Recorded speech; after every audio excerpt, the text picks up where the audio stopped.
مشقت کے باوجود عبادات کا اہتمام کرنا۔ اللہ کے نبی صلی اللہ علیہ وسلم کے صحابی ابو ہریرہ رضی اللہ تعالیٰ کہتے ہیں اللہ کے رسول صلی اللہ علیہ وسلم نے فرمایا الا ادلکم ما علی ما یمحو اللہ بہ الخطایا ویرفع بہ الدرجات، کیا میں تم کو نہ بتاؤں کہ وہ کیا اعمال ہیں جن کے ذریعے اللہ تعالیٰ خطاؤں کو مٹاتا ہے اور جنت میں درجات کو اونچا کرتا ہے، گناہ معاف اور اونچے درجات۔ قالوا بلا یا رسول اللہ، کہ اللہ کے رسول ضرور بتائیے۔ قال اسباغ الوضوء علی المکارہ، سردی کے دن چل رہے ہیں، سردیوں میں وضو بڑا، ویسے بھی تو نماز مشکل اور اس میں ٹھنڈے پانی سے وضو مشکل پہ مشکل، دو مشکل۔ فرمایا اسباغ الوضوء علی المکارہ، مشقت کے باوجود کامل وضو کرنا، نفس نہیں چاہتا ہے اور اس میں نفس کو بڑی کراہت ہو رہی ہے، مشقت محسوس کرتا ہے نفس، اس کے باوجود ادھورا نہیں، پورا وضو کرنا، نمبر 1۔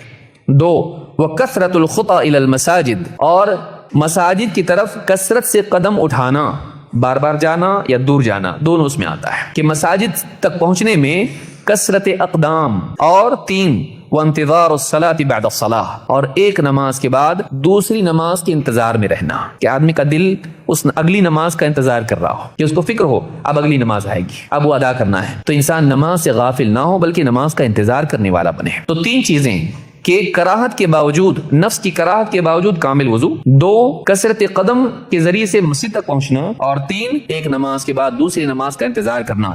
آپ نے فرمایا فذالک الرباط، فذالک الرباط، فذالک الرباط، آپ نے فرمایا یہ رباط ہے، یہ رباط ہے، یہ رباط ہے۔ رباط کہتے ہیں اسلامی سرحدوں پر پہرے داری کرنا، پہرے دار ہمیشہ چوکنا رہتا ہے اور مشقت کے باوجود اپنی ڈیوٹی پر ڈٹا رہتا ہے۔ اس اعتبار سے یہ اپنی ڈیوٹی پر ڈٹے رہنا اور بالکل چوکنا رہنا، نماز کے انتظار میں رہنا اور تکلیف کے باوجود وضو برابر کرنا، یہ جو چیز ہے، اور مساجد کو جانا، یہ چیز کیا ہے؟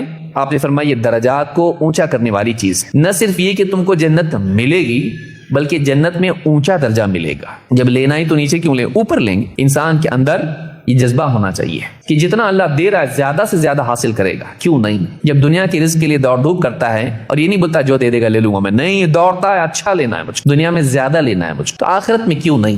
آخرت میں کم پہ کیوں راضی ہو رہا ہے؟ آخرت میں آگے کی دوڑ، اللہ تعالیٰ سے آگے کی طلب رکھ۔ اسی لیے حدیث میں ہے، اللہ کے نبی صلی اللہ علیہ وسلم فرماتے ہیں جب تم اللہ سے مانگو تو جنت الفردوس مانگو، اذا سألتم اللہ فاسألوا الفردوس، جب تم اللہ سے جنت کی دعا کرو تو فردوس مانگو۔ فردوس جنت کا سب سے اعلیٰ درجہ ہے، مانگنے میں بھی فقیر نہیں، آدمی کو مانگنا چاہیے تو اعلیٰ مانگنا چاہیے، پھر اللہ جو دے وہ دے، لیکن اللہ دے بھی سکتا ہے تیرے مانگنے پر، وہ بادشاہ ہے، اس کو کوئی پوچھنے والا نہیں ہے۔